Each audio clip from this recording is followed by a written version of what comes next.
Hi viewers, welcome to our channel. Kommineni arrest పైన జగన్మోహన్ రెడ్డి గారు ఒక సంచలన ట్వీట్ అయితే చేయడం జరిగింది. అయితే ఈ ట్వీట్లో అటు బాలకృష్ణ గారిని కూడా మెన్షన్ చేస్తూ గతంలో ఆయన ఈ రకంగా మహిళలపైన మాట్లాడలేదా అంటూ కూడా క్వశ్చన్ చేసి చంద్రబాబు నాయుడు గారిని అయితే ట్యాగ్ చేశారు. సో మరి ఆ ట్వీట్ని ఏ విధంగా అర్థం చేసుకోవాలి, మరి బాలకృష్ణ గారి పైన జగన్మోహన్ రెడ్డి గారు చేసిన ఈ కామెంట్స్ పైన ఏ విధంగా చూడాలన్న అంశం మీద డిస్కస్ చేయడానికి ప్రజెంట్ మనతో పాటు సీనియర్ జర్నలిస్ట్ అరవింద్ కొల్లి గారు ఉన్నారు. వారిని అడిగి తెలుసుకునే ప్రయత్నం అయితే చేద్దాం.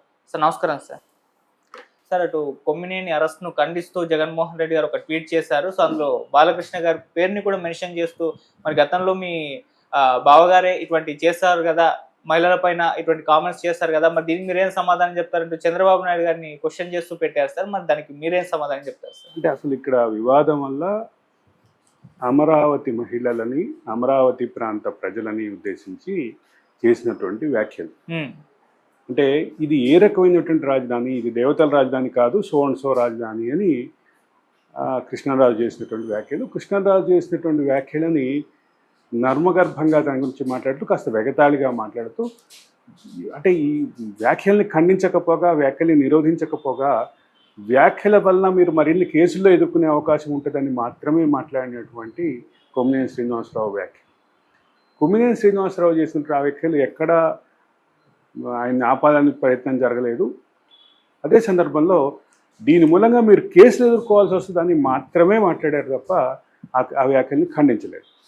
దాని చుట్టూ తిరుగుతున్నటువంటి వివాదాన్ని ఎంతసేపటికి దీన్ని మ్యాగ్నిఫై చేసి ఒక పక్క ఆందోళనలు జరుగుతున్నాయి.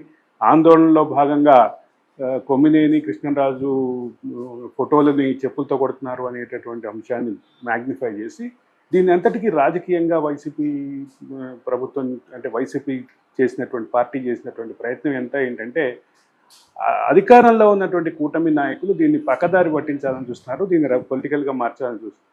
అసలు పొలిటికల్గా మార్చాలని చూసే విషయం పక్కన పెట్టి ప్రాథమికంగా ఈ వ్యాఖ్యలు సరైనదా? రెండోది, వాళ్ళు ప్రస్తావన చేసినటువంటి ఏదైతే ఆర్టికల్ ఉందో, మహిళలకి సంబంధించిన ఆరోగ్య సంబంధించిన సర్వే ఉందో, దాని అంశాన్ని ఇవన్నీ పక్కన పెట్టేసి రెండు పార్టీల మధ్య ఈ ఘటన చుట్టూ వాద ప్రతివాదాలు, దాడులు, దాంతోపాటు అరెస్టు దాకా వెళ్ళింది. ఈ అరెస్ట్ క్రమంలో మహిళల యొక్క ఒక డిమాండ్ ఉంది. తమకు కొమ్మినేని శ్రీనివాస్ అండ్ కృష్ణరాజు ఇద్దరు క్షమాపణ చెప్పాలి ఈ వ్యాఖ్యలు మాట్లాడిన సందర్భంగా. కానీ ఆ తర్వాత కొమ్మినేని శ్రీనివాస్ మరి అరెస్టుకి ముందు చేసినటువంటి లైవ్ షోలో మాట్లాడిన క్రమంలో కూడా ఆయన ఎంతసేపటికి ఈ అంశాన్ని మహా అయితే ఏం చేస్తారు, కేసు పెడతారా, అరెస్ట్ చేస్తారా, ఈ వయసులో నన్ను 70 ఏళ్ల వయసులో నన్ను అరెస్ట్ చేసి ఏం సాధిస్తారు అంటూ అటువైపు తిప్పటం ప్రధానంగా గమనించారు.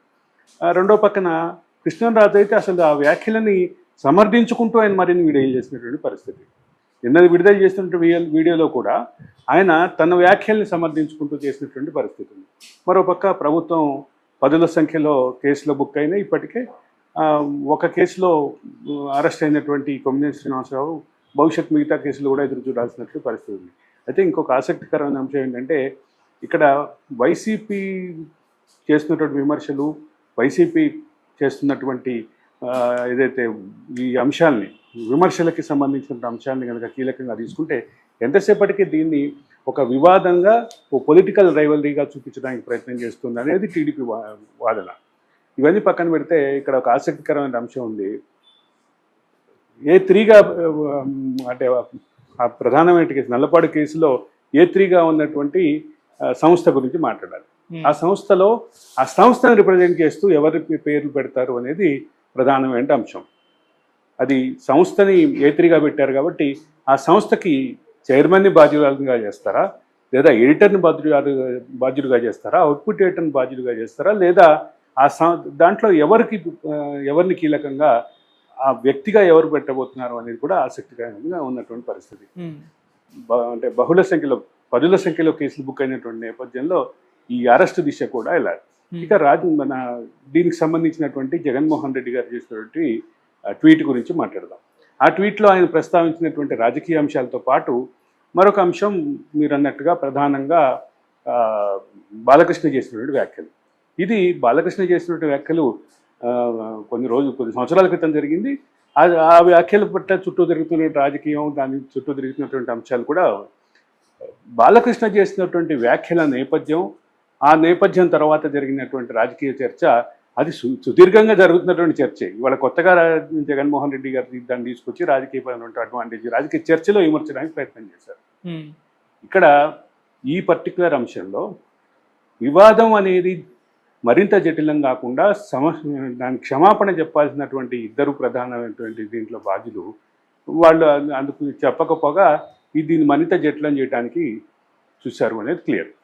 ఈ రోజుకి ఆ అంశం చుట్టూ తిరుగుతున్నటువంటి అంశం ఏదైతే ఈ డిస్కషన్ ఉందో, ఈ డిస్కషన్లో మహిళలు డిమాండ్ చేసినటువంటి క్షమాపణ అనేది ఎవరూ చెప్పలేదు.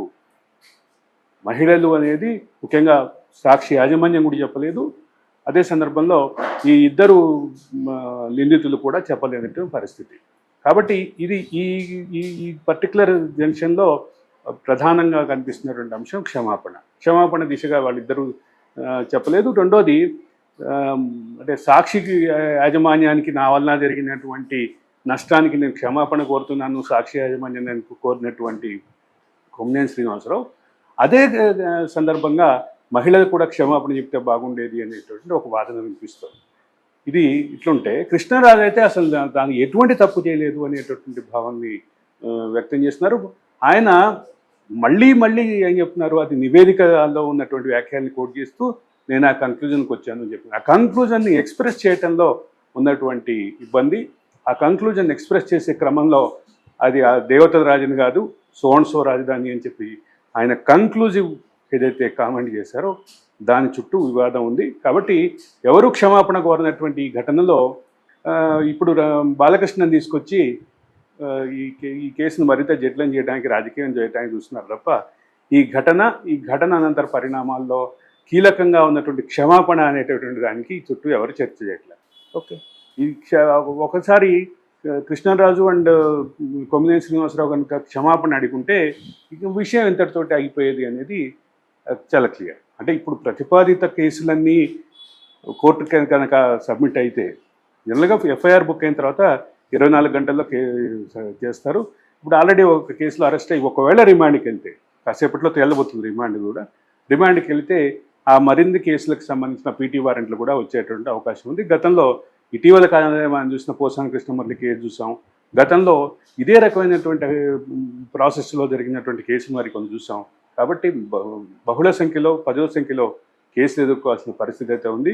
ఒకసారి అరెస్ట్ అయిన తర్వాత పీటీ వారెంట్ రావటం, పీటీ వారెంట్ తోటి వాళ్ళు మరిన్ని కోర్టులకు వెళ్ళటం, పీటీ వారెంట్ ఎగ్జిక్యూట్ అయ్యే వరకు, మరో పీటీ వారెంట్ ఎగ్జిక్యూట్ అయ్యే వరకు బెయిల్ ఇవ్వకుండా కూడా దానికి చట్టంలో అవకాశాలు ఉన్నాయి. కాబట్టి మరి ఎక్కువ కాలం పాటు ఆయన ఉండేటటువంటి అవకాశం, జైల్లో ఉండాల్సిన అవకాశం కూడా కనిపిస్తుంది. సార్, ఇక్కడ జగన్మోహన్ రెడ్డి గారు కూడా క్షమాపణ చెప్పాలని డిమాండ్స్ పెద్ద ఎత్తున వినిపిస్తున్నాయి సార్. మరి ఆయన అటువైపు వెళ్లకుండా దీన్ని కప్పిపుచ్చుకునే ప్రయత్నంలో